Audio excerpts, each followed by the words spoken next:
Good morning, everybody, and thank you for joining us this morning at this Your Overseas Home webinar, today focused on starting your buying journey in France. My name is Hannah Armstrong, and I'm one of the team here at Your Overseas Home. You may also know us as a business as Property Guides or the Overseas Guides Company. We have been assisting buyers with their property purchases across Europe and the rest of the world for over 10 years now. We aim to provide you with all of the resources you'll need for the process, help you avoid the pitfalls, help you save money, and crucially, make it as fun and enjoyable as possible. Our recent survey of prospective French buyers told us that 54% of you are looking to retire in France as soon as possible. So we're delighted to have you all with us today to help you turn that dream into a reality. Now, today I've got a panel of 4 French buying experts with me.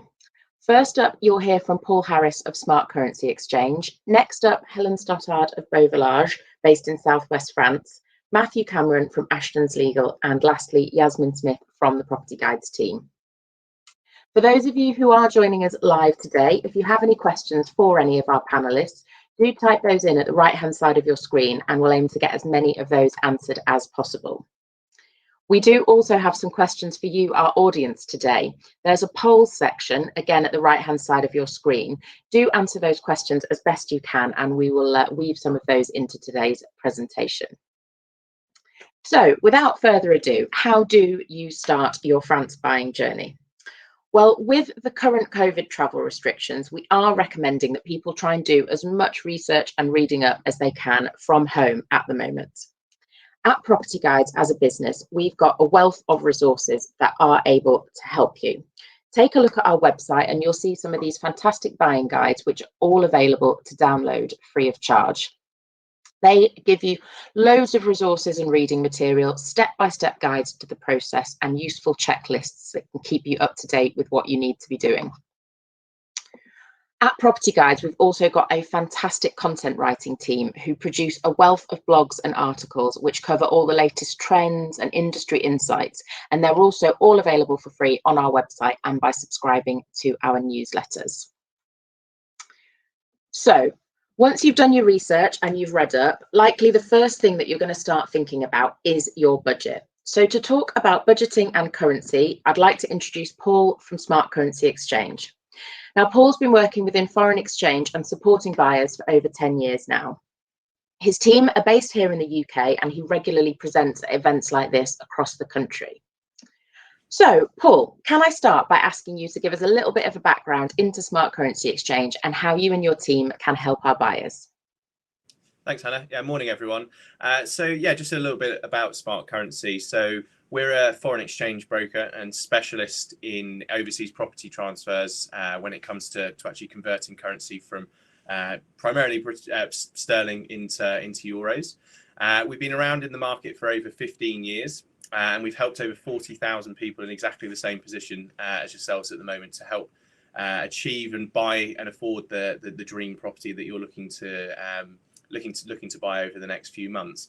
Most importantly, we offer a service where we can manage the costs for you and making sure that the price of the property is as low as possible when it comes to the conversion of currency.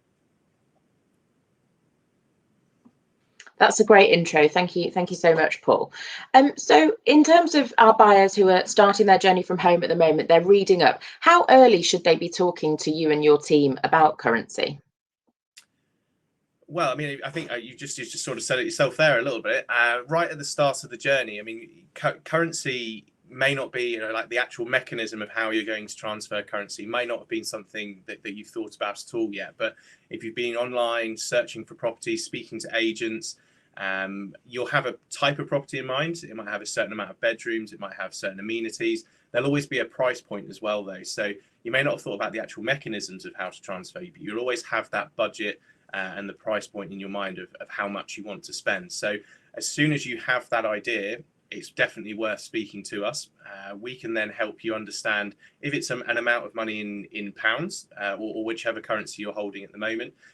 We can help you understand how much that can achieve in euros for you as well. And when you're on the journey of buying property, if you agree to a certain price in euros, we can help you understand how much that is in pounds, and really keep your costs as low as possible. So yeah, I'd say as soon as you start thinking about the process, it's definitely worthwhile speaking to us. That's brilliant. Thank you. We will certainly share your team's details at the end so people can start having those conversations as early as possible. So how does the process work? What sort of different transfer options do I have? Can you talk the customers through how they actually go about this with you? Absolutely, yeah. So there's a few different options that we have, a few very popular products that we do offer. Two main options that we have that we do the majority of the time are called a spot contract or a forward contract. I'll just give a quick explanation of what the difference between the two is. So a spot contract, for example, if you wanted to move your money today, transfer at today's exchange rate, we can agree an exchange rate for you today, let you know how much that's going to cost in pounds or how much you're going to be getting in euros. You transfer the money to us within 2 to 3 days, and we transfer the money straight out. As soon as we receive the funds, if you get it to us the same day, the money will go straight out in euros for you. Really popular product for us if you're looking to make a quick transfer. For our most popular products for clients in the exact same position as everyone on the call now is a forward contract. So the difference there is we can actually fix an exchange rate for you to pay at a future date. So for example, if you agree to a price on a property today, you agree a price in euros, that price in euros will stay firm. That's what you've agreed, that's what you've signed. What will always change up until the point that you transfer the money is how much that's going to cost in sterling because of the exchange rates and the movements in the market.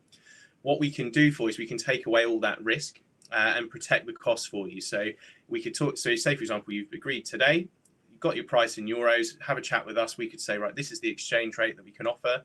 This is how much it's going to cost you in pounds. If you're happy with that exchange rate, we can fix that rate for you for up to 12 months.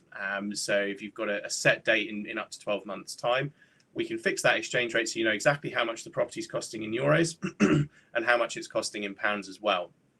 All we would do there is we would take a 10% deposit. So it's not a fee. We don't charge any fees at all. We take a 10% deposit of the total amount of the contract. So you pay 10% today, and then on completion date, you just pay the remaining balance.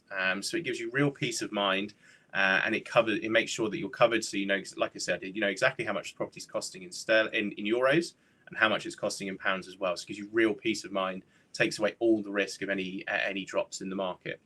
There's two other options that we do have, and they're orders. So again, something that a lot of our clients will look to do if the exchange rates aren't quite where they want them to be. So we have an order to call and an order to buy. Again, the difference, there's a very small difference between the two. So for example, if you've agreed a price today, the exchange rate isn't quite where you want it to be. You actually want the pound to be a little bit stronger than where it is at the time. We can put a marker into the market for you, and if you're looking to achieve slightly, so a couple of cents higher than where we are now, we can certainly look to target that for you. If it's an order to call, when that rate is achieved, we'll give you a call, obviously. We'll explain that the market's got to this price, have a discussion, and if you're happy at that point, we can then again fix one of those contracts for you. Order to buy is slightly different. You would send the funds to us, and as soon as that exchange rate is hit, we would transfer the funds at the agreed rate, and they would go out to the destination.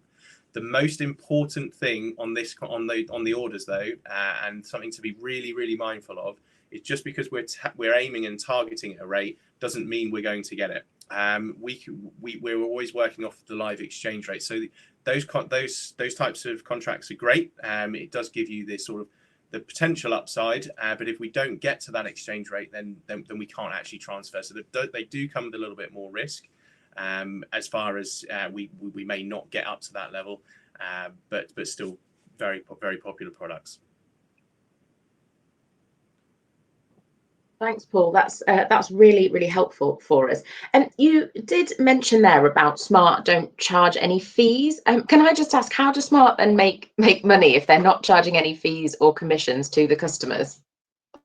Good question. A question we get asked a lot. So it's very simple. We don't charge, like I said, we don't charge a fee for any of our products. We make our money in the exchange rate. So where if you were looking on Google and looking around, say online for the actual live exchange rate, that exchange rate you see there is what we call the market rate or interbank rate. It's where the banks will typically transfer funds together. Where we make our money, so say for example the rate is at one level, our rate would be slightly different. We just make the money between the two, but the exchange rate that we offer for you will always be the rate you get, no extra charges on top. So we always make the small amount between the two exchange rates. That's great. Thank you so much for clarifying. Now, based on your last answer about the different types of contracts that customers can engage in with Smart, a question from Lisa, who's listening in today. She's asked, what happens if she books a contract, but then for whatever reason her property sale falls through? What would happen in that situation? So that can happen. As I said, we've been around for long enough now for that to happen. Unfortunately, sometimes property purchases will fall through, or you may just decide that the property actually isn't for you. You've found somewhere else, or you've changed your plans entirely. We can work with you on that. That's absolutely fine. If we've actually booked a contract, so for example, if we booked a forward contract, like I said, we've got that flexibility there. So if it's just that it's cancelled that property and you're looking to buy a different property, maybe extend the contract, we can certainly do that. That's absolutely fine. If you wanted to cancel completely, we would obviously draw the contract down. If there are any potential costs on there, we would always talk to you first and let you know of any costs. We'll always try and avoid that. So if there's a way of extending the contract to avoid the costs, we will always try and do that as well. But yeah, contracts you are able to cancel them. So it's not that once you've agreed that's it. We can be very flexible with you. That's great. Thanks, Paul. And Lisa, I hope that answered your question for you. Another question from a listener in, Ed is listening today. He's based in Canada. He just wanted to ask if you deal with other countries. We're obviously talking quite a lot about pound euro here because we're mainly UK listeners, but can you help customers based elsewhere? Absolutely, yeah. A lot of our client base are obviously based in the UK, but it doesn't restrict us to only doing pound sterling transfers. We do all the major currencies and we do some of the smaller ones as well. There's a very, very small handful of currencies we don't do. I think we've got around 70 or 80 currencies on the book that we transfer, and Canadian dollars is absolutely one that we can transfer. That's great. I hope that helps you, Ed. Now, another listener question from Duncan this morning, which I know you're going to tell me is a tricky one to answer, but do you have any sense of what's going to happen with the pound and the euro over the next few months? Do Smart do any sort of forecasting or anything? So that's a tricky one to answer. It's basically, I think the most truthful answer is that nobody knows. The currency market is. You can't predict the currency market. You can look forward and potentially if there's, current affairs at the moment, we've got restrictions with COVID, Brexit is still happening in the background. Those things can always affect the pound, but sometimes something that you think may affect the pound negatively will actually be the complete opposite and will actually show a bit of strength. So it's a very common saying in our industry that if we all knew what was going to happen in the markets, we wouldn't be working in the markets. We would have already made our money and be sitting on a beach somewhere. What the most important thing that we can offer is the peace of mind and the security that we're protecting costs and taking away the risk. The currency markets are completely unpredictable and they're changing second by second. So it's very difficult to offer a forecast. There are forecasts around. We do write one ourselves. It's based on things that are coming up, and there's a lot of great information in there. We don't like to predict in our forecast what the exchange rate is going to be, though, because it is just simply one of those things that you can't really predict at all. Thanks for clearing that up, Paul. Claire has asked this morning as well, do you have an online tool or any online services that can help the customers, or is it all over the phone? Yes, we do. We obviously have a big calling team. I've got my team on the onboarding side that will help you in the initial stage, and we have our trading team that will always be available to you as well. But absolutely, we do have online options for you. We have an online platform to use by PC, tablets, etc. But we've also, over the last 12 to 18 months, launched a new app. So new money transfer app. That is at the moment, money transfer app is just for sterling euro. I must put the point out. The online platform is for more currencies, but the app is just on sterling euro. But the app's great. If you use online banking and you've transferred from one bank account to another, It's very much the same, really simple steps. You tell us how much you want to transfer, we'll give you the exchange rate. If you're happy, you just do it all with a few clicks on your phones. So yes, we do have the online offering. That's great. Thank you, Paul.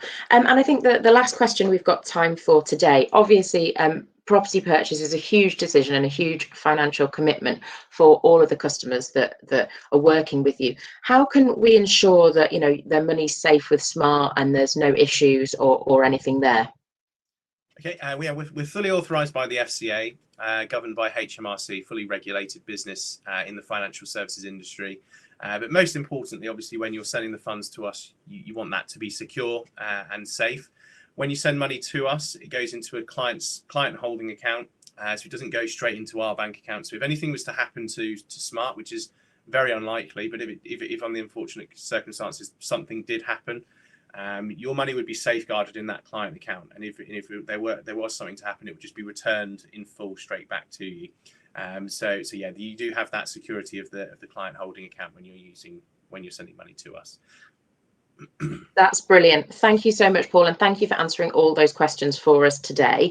I will share Paul's details at the end of the presentation, so anybody can contact him directly about your personal circumstances. And also, just to clarify, there's been a few questions. We will make a recording of this session available to you all afterwards, so no need to take any notes. If you want to check back on anything that Paul said or any of the other panelists say, you'll be able to see that afterwards. Thank you.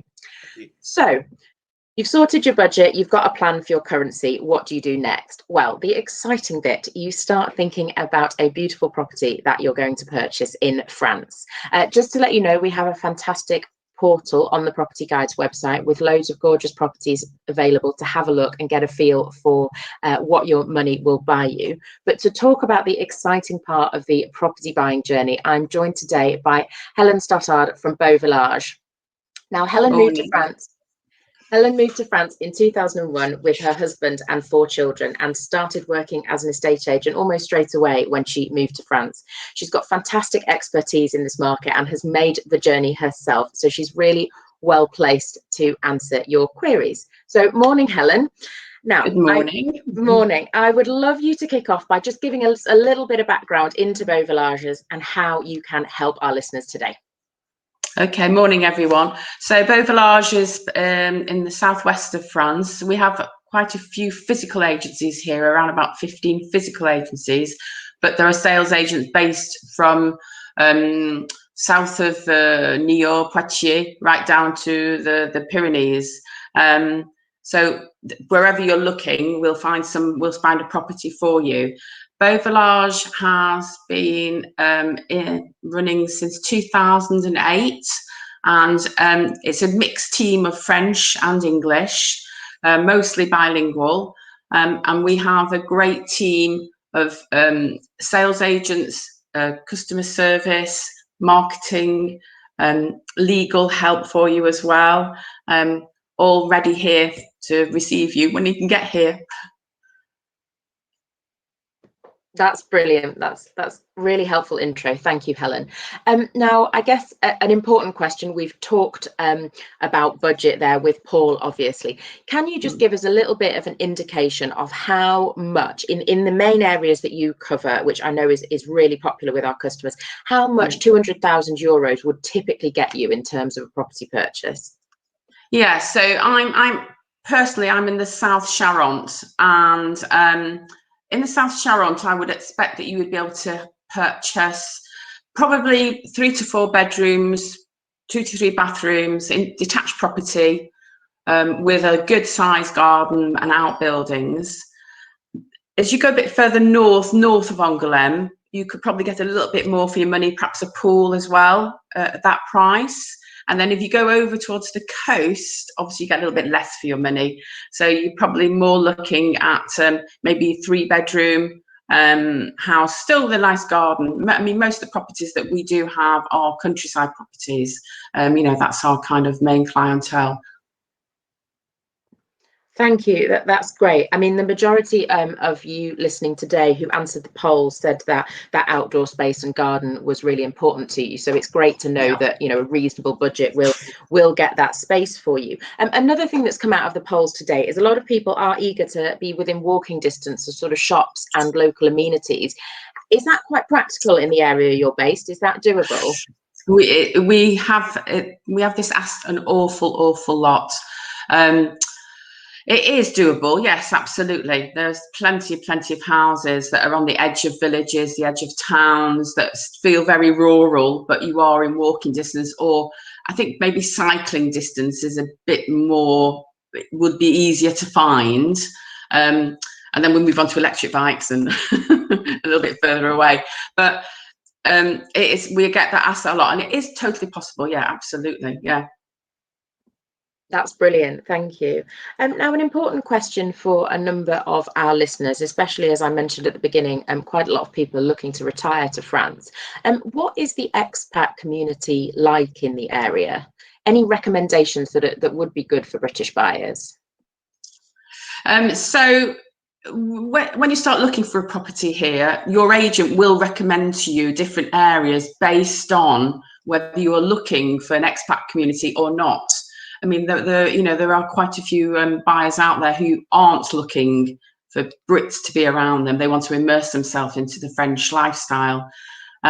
So we can advise you. There are certain villages that we know have a lot of expat community, and to be honest, they're probably the ones that are the most sociable villages. Brits tend to be quite sociable and have, you know, and that's how they like to be. So it is nice to have Brits around you, and it is nice to be able to social quite freely, and a good mixture as well.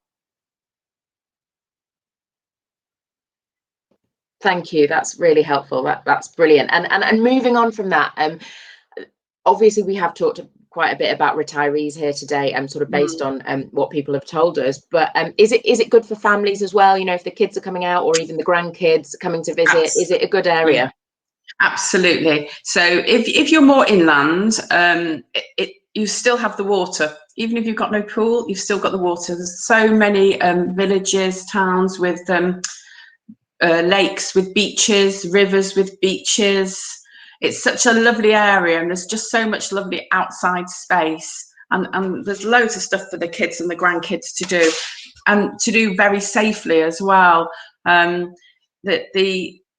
Obviously, if you're nearer the coast, then you've got all the beaches at Royan, Saint-Georges de Didon, and you can buy a house within a half an hour of the beach and still be in a good budget. Doesn't go totally over the top expense-wise, unless you're actually in Royan or one of the seaside towns. Half an hour away, it's still affordable. That's great. Brilliant advice. Thank you, Helen. Now, we've had a question in from Daniel this morning, who's asked if you can give an indication of what the sort of monthly budget would be for things like utility bills, running costs. Is there an equivalent of council tax or anything like that that people need to pay monthly? Yeah, so it's a bit like how long's a piece of string, isn't it? I would say that electric bills, it's a similar cost to the UK for your electric. That there's not much difference to it at all. Obviously, most properties here won't have gas. That's only in some of the big towns we'll have actual town gas. And we've got a warmer climate, so you're not going to leave the heating on all the time. Although it's a terrible day out there today, it's raining. So, you know, your utilities are going to be slightly less just because of the climate. As regards council tax, we have a similar tax. It's called your taxe foncière and your taxe d'habitation. The taxe foncière is payable on every property that's owned, and it's set by the commune, so it can differ between different communes. If you're near a town, then it's obviously going to be slightly more expensive because you've got more facilities. In the countryside, we'll often find that you're paying the amount yearly, what you would perhaps pay monthly in the UK. It's much cheaper here, much cheaper. Great advice. Thank you very much, Helen. Now we've had a couple of questions from two listeners, actually. Stacey and Simon have both asked questions about bringing kids with them and moving as a family. You've obviously made that move yourself. Are you and your team able to sort of give any advice on local schools and things like that? Absolutely. When you meet up with a sales agent here, when you meet up and start some viewings, you'll meet somebody who is local to that area.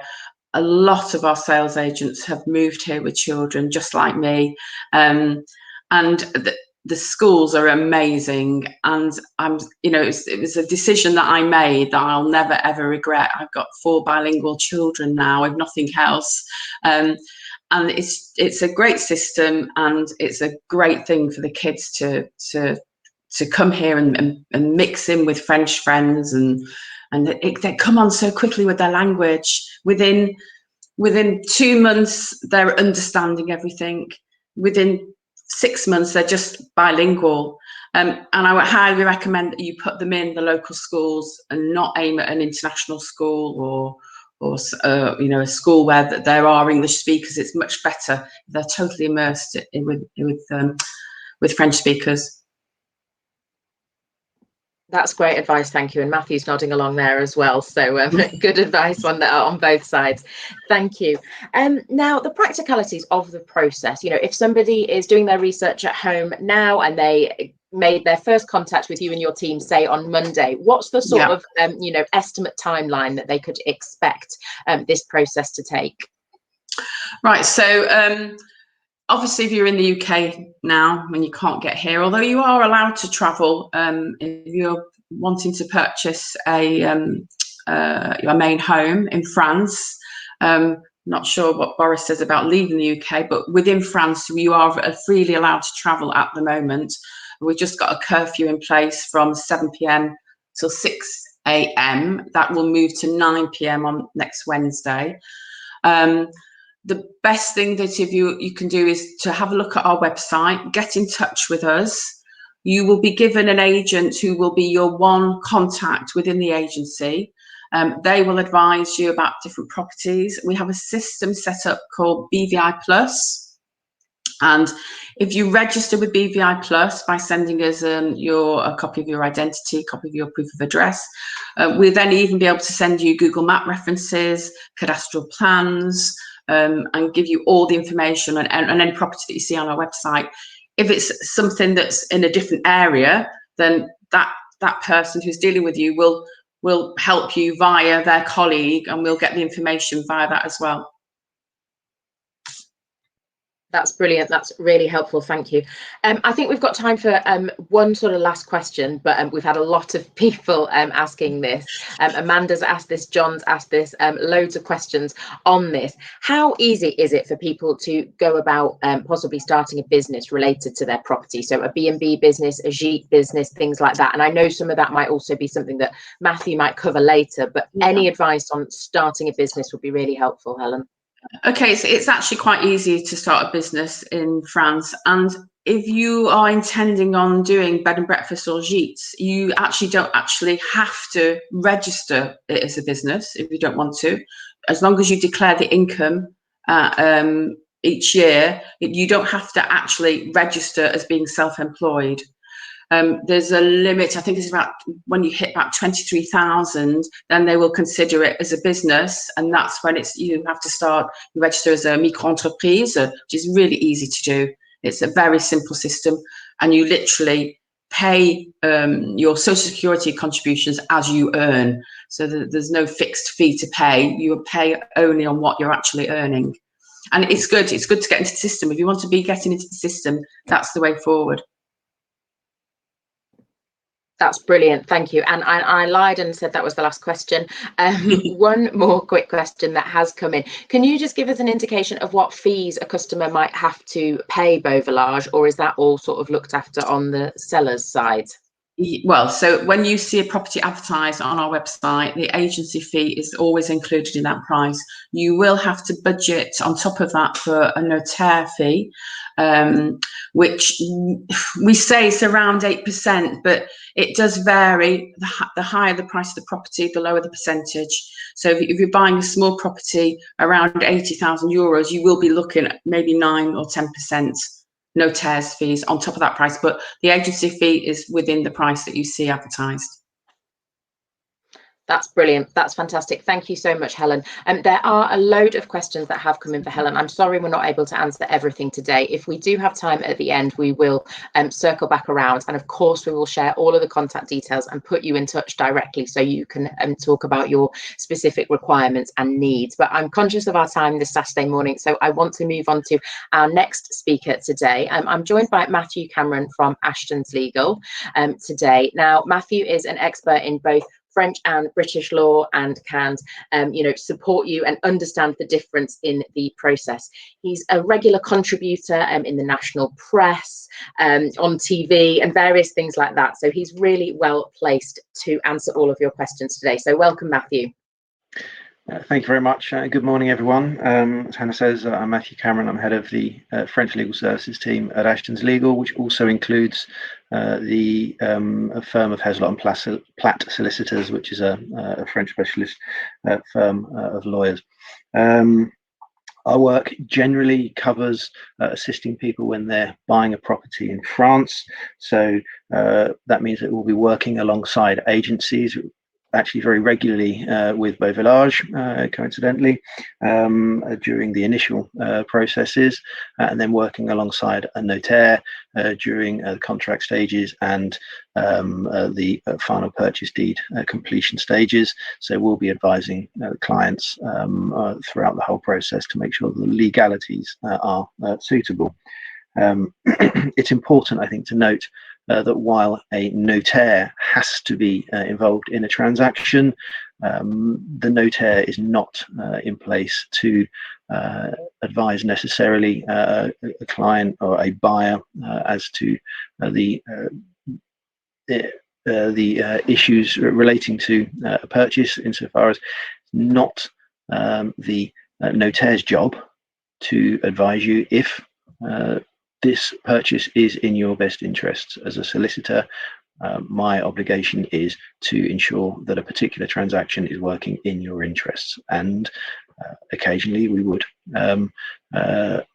advise people that there may be reasons why this property is not suitable for them. It does happen. It's rare, but it does happen. That's the extra layer of assurance that we would expect to be offering to our buyers, our clients. We also act, of course, for sellers, for people who are selling a property in France.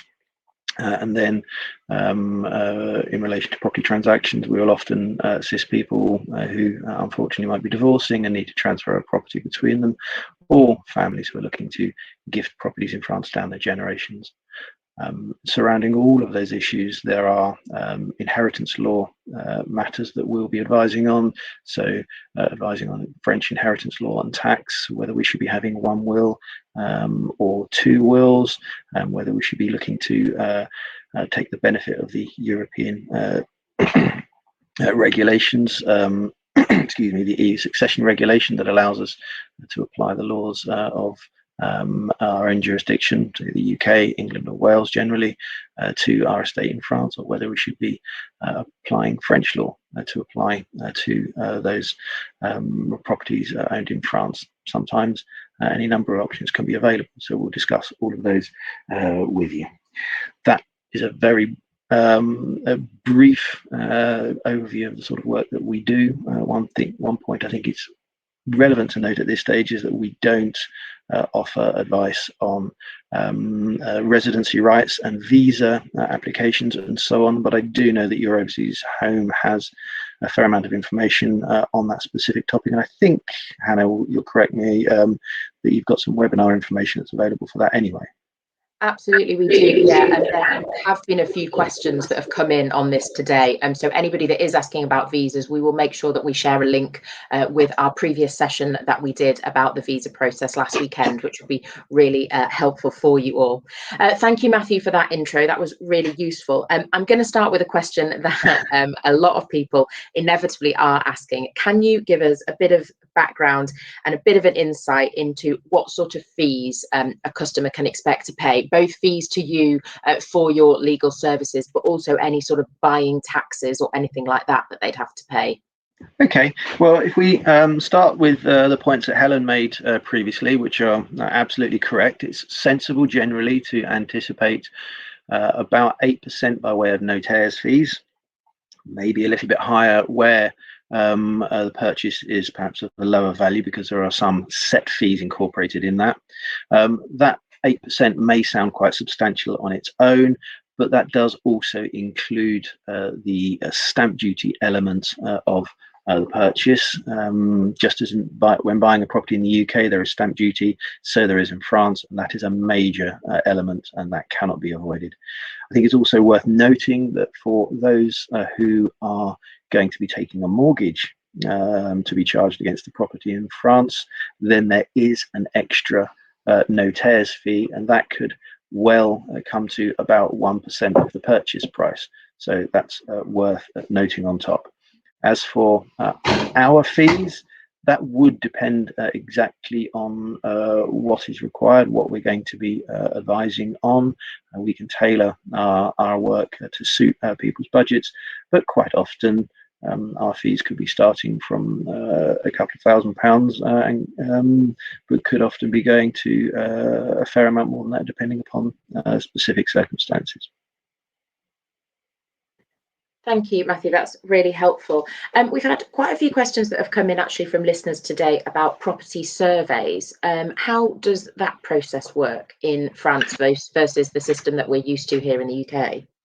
Okay, so in England and Wales, certainly, it's common practice for a buyer to commission their own survey when they're buying a property in France. It's not, sorry, when they're buying a property in England. It's not as common in France for people to have their own individual survey. There are some inspections that are carried out as an obligation by the seller, but those inspections are in general specifically limited. So for example, in the region where Helen works and further south, it will be common to have a termite inspection report. Depending upon the age of the property, there may be a need to have an inspection for the presence of asbestos or the presence of lead paint and a number of other issues. Now, those reports are strictly controlled in what they reveal. They don't necessarily go to reveal issues in relation to the integrity of the building overall. They wouldn't be the same as a full structural survey. Our advice in general is if you were going to be buying a new home in England, whether it's a new residential main dwelling home or a holiday home, if you would be having a survey on that property in England, then our advice is generally that you would commission a similar survey on the property in France. It will cost a little bit more. You'd have to find out from the various surveyors who are available, there are some around, how much they might charge, but that will offer you peace of mind. The one thing that we will add when we are discussing with our clients about whether they are going to have a survey is that they should have that survey carried out before they come to sign the first purchase contract, the compromis de vente. That will give them the peace of mind that the property is actually going to be suitable for them. Thanks, Matthew. I hope that helps everyone who asked that question. It leads actually quite nicely onto another question. Would you liaise with other parties on behalf of the buyer? So would you perhaps liaise with a surveyor or any other parties, to perhaps help with language barrier and things like that? Absolutely. All of my departments, save for one administrator, we're all fully bilingual. So where we need to be working with, for example, the town hall in relation perhaps to planning questions, working along with the notaire, we're all perfectly comfortable running all of that correspondence, all of those discussions in French, and then reporting back to the client in English to make sure that there is no misunderstanding and that the usual protocols and procedures are followed suitably. It's worth noting that a lot of the surveyors that we do work with are actually either British nationals or fluent English speakers in any event, although that's perhaps coincidental. We would generally, though, expect to work alongside all organisations that might need to be contacted where clients buying a property in France. Thanks, Matthew. That's really helpful and certainly a great support, I think, for a number of the listeners today. Now, we've had a question in from Peter this morning, who's just asking about how you might set it up if you wanted to buy the property with other people, so with other family members or with friends. Is there a structure or any paperwork that needs to be done to set that up? There are any number of ways of buying a property. And we do often come to situations where we are buying, for example, with groups of friends. It depends on specific circumstances as to what might be preferable.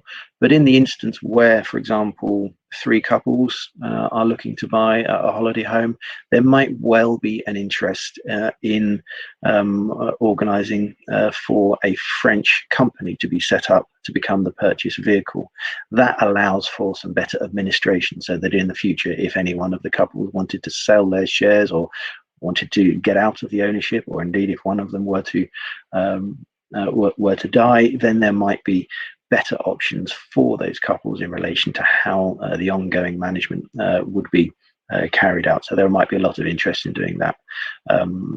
It also helps, for example, if those couples are looking to be doing any development work, they can make sure, provided they have a central bank account for the company, for the French company, so they can make sure that all of their capital gains in the future, if they're ever going to come to sell the property, would be taken into account.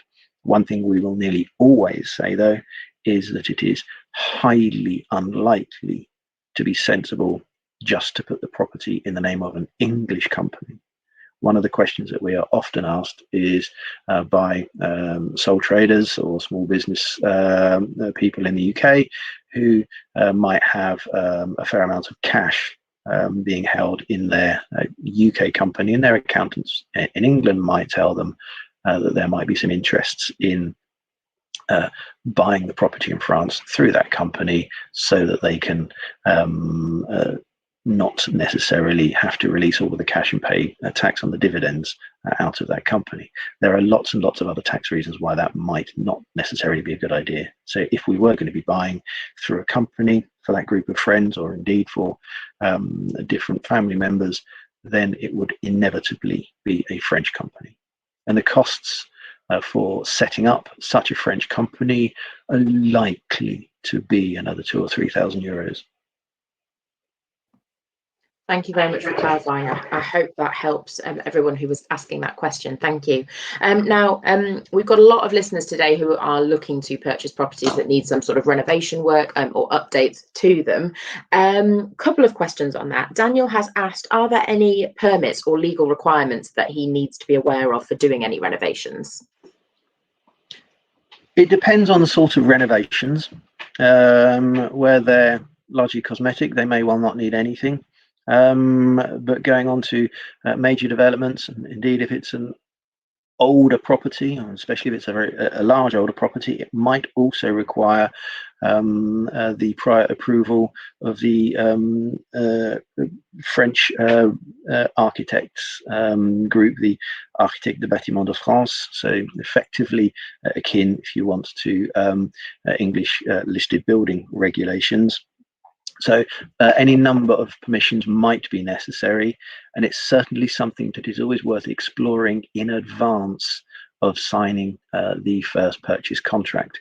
If it is going to be a prerequisite within the transaction that some development work could be carried out, or indeed, to go back to one of the points that was raised earlier about running property as a business, if it is a necessity that you would, for example, turn the old barn out the back into some gîte to be able to run a business, then it would be imperative that the contract would be made conditional upon those permissions and those authorizations being granted.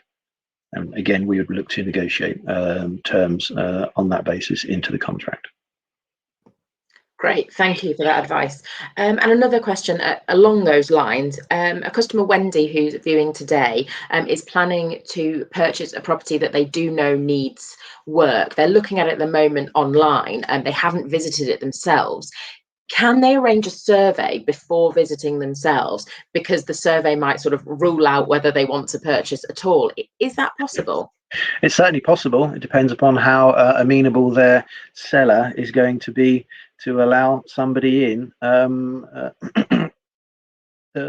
visit in the first place. It is just a question for standard negotiation. They need to contact the sellers via their agent, if they are using an agency, and try to organise that prior inspection. Experience has showed us that in the past, some French sellers have been a little sceptical about surveyors coming in. They're more likely to be a little more skeptical if the intending buyers hadn't visited in the first place. But on the other hand, if those sellers haven't had much other interest from elsewhere, they might actually deem this to be the only option, the only possibility for a sale. So it's certainly worth raising the issue. Brilliant, thank you. I'm conscious of our time, Matthew, but I do have one question, which is potentially quite a big one that I know a lot of people are querying. A customer in particular, Ken, who's watching today, has asked about various inheritance laws. Should he purchase the property with his daughter initially because he would like to leave the property to her? Can you just give us a bit of background into the various different inheritance laws as quick as you possibly can? I know it's very technical, but just a bit of an overview on different inheritance laws in France.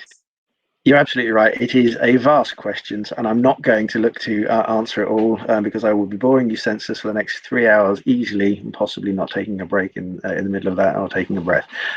We can certainly discuss all of those issues. There may be instances where, for example, Ken could be buying jointly with children. It could well be entirely suitable. There are structures that exist under French law that can be extremely useful for passing assets down generations. But buyers must beware, those same structures that are extremely useful and actually tax efficient for French tax purposes can be horrendously disadvantageous for UK tax purposes. So we need to look in the round at where people are living, what they own across jurisdictions, what their overall wealth is, and what their personal family circumstances are before we could think about answering questions like that. We will also, as I touched on previously, look at questions of the EU succession regulation and whether it's right to have a French will, an English will, one of each. And we will look at the implications of French and UK inheritance tax as well. I'm afraid it is a vastly complex area that we need to look at on a bespoke basis with each of our clients.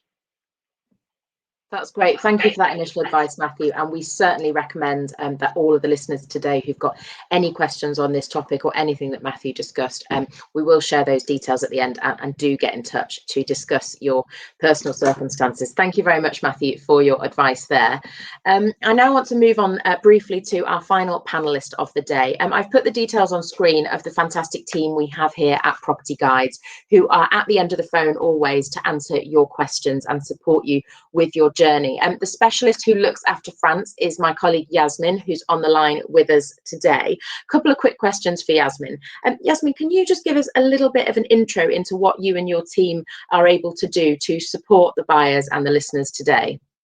Sure, Hannah, and good morning to everyone. So here at the Property Guides, we're essentially set up as an information and resource service to help people buy safely. So We will have our downloadable information guides that I'm sure many of you have read, and the regular email newsletters that you get through. But alongside that, we are here to put you in touch with trusted contacts to help you buy safely.